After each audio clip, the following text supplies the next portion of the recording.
Tony, how did you feel about the Cowboys draft? Well, let me say first thing is I don't have any Cowboy jerseys or jerseys behind me. I have a poster of Robert Plant of Led Zeppelin. So that's a lot cooler, honestly. Yeah, I beat you there. So as far as the Cowboys are concerned, if I was going to use one word to describe their draft, it would be risk. I think it's a very risky draft. I think they've got players overall that have a high upside. But I think players at the top, especially, are guys that are not sure things. Not that there's ever a short thing in the draft, but considering they were picking the top half of every round.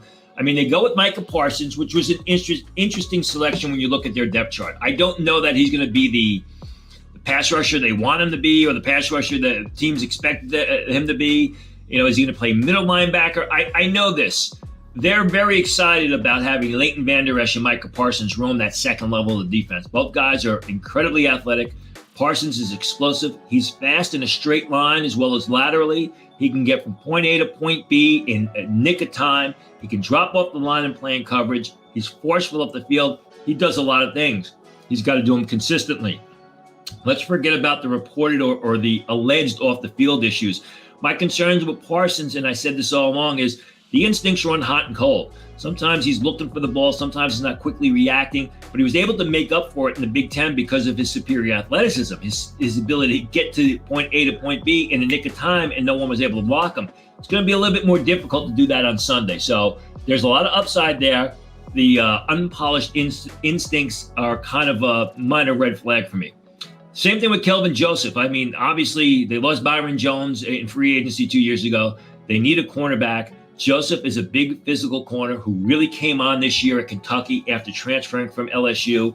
There were questions about his speed specifically. A lot of people, that play where Kyle Pitts of Florida runs away from him from a touchdown sticks in their minds. He did run in the 4.3s during his pro day. He was put in a playmaking position in the defensive backfield at Kentucky this year, and he responded with a lot of big plays.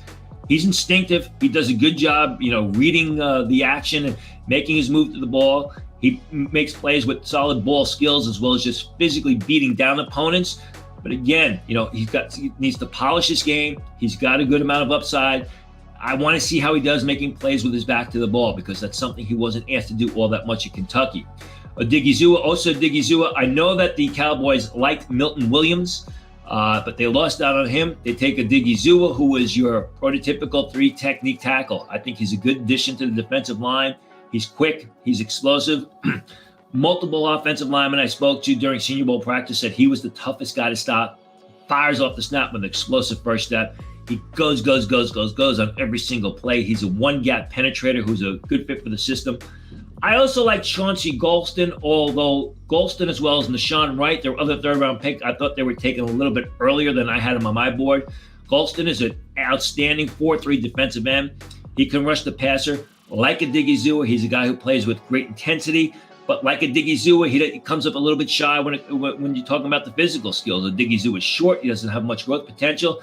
Golston's a little bit slim. He's not a strong guy at the point of attack. Nahshon Wright was interesting. I knew he was moving up draft boards. Some people told me he could go in the third round. He's a guy who had a solid junior year last season at Oregon State. He's tall, very tall. He's almost 6'4". He's thin.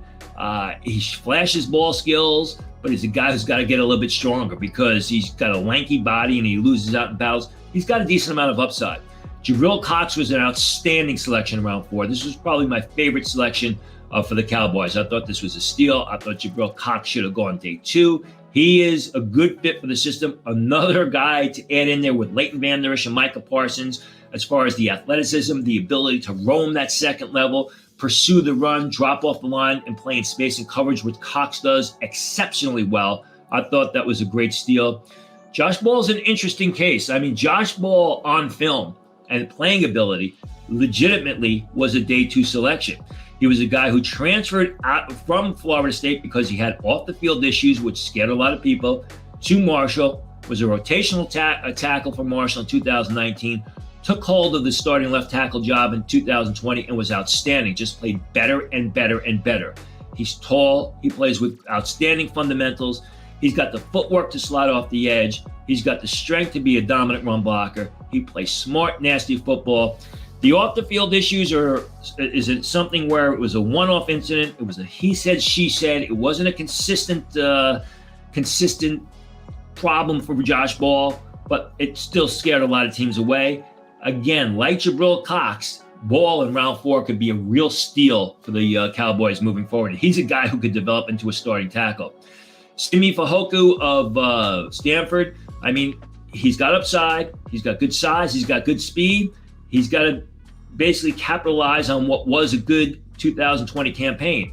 He's either going to be a real good receiver in the NFL or he's going to be a J.J. Arcega-Whiteside, someone who has got great upside potential, looks good in the preseason, but can't hold on to a ball during the regular season. Quinton Bohanna is more of your nose tackle type. Israel Makuma of South Carolina, a bigger physical cornerback who I actually think will be better at safety than he will be at corner because he doesn't have the great speed. Matt Faranook of Nebraska in the last round, played tackle, projects to guard, was solid in Nebraska, had a sensational pro day, which is what moved him into the late rounds of the draft, or the final round of the draft, I should say.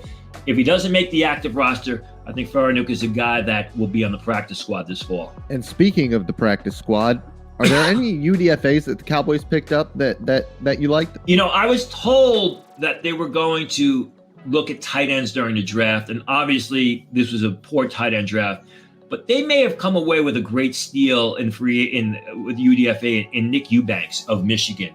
I mean, here is a guy that if you go back and you watch the 2019 film, he legitimately looked like a 3rd, 4th round pick. He looks almost like a big power forward on the football field, catches the ball extremely well, does a good job blocking, moves well about the field.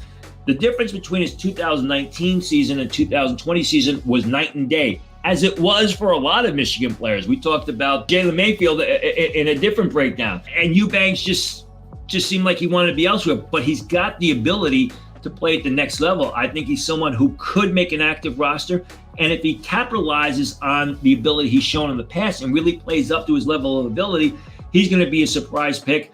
There was one other guy, Tyler Coyle of Purdue, who was listed as a linebacker. He's more of a strong safety type.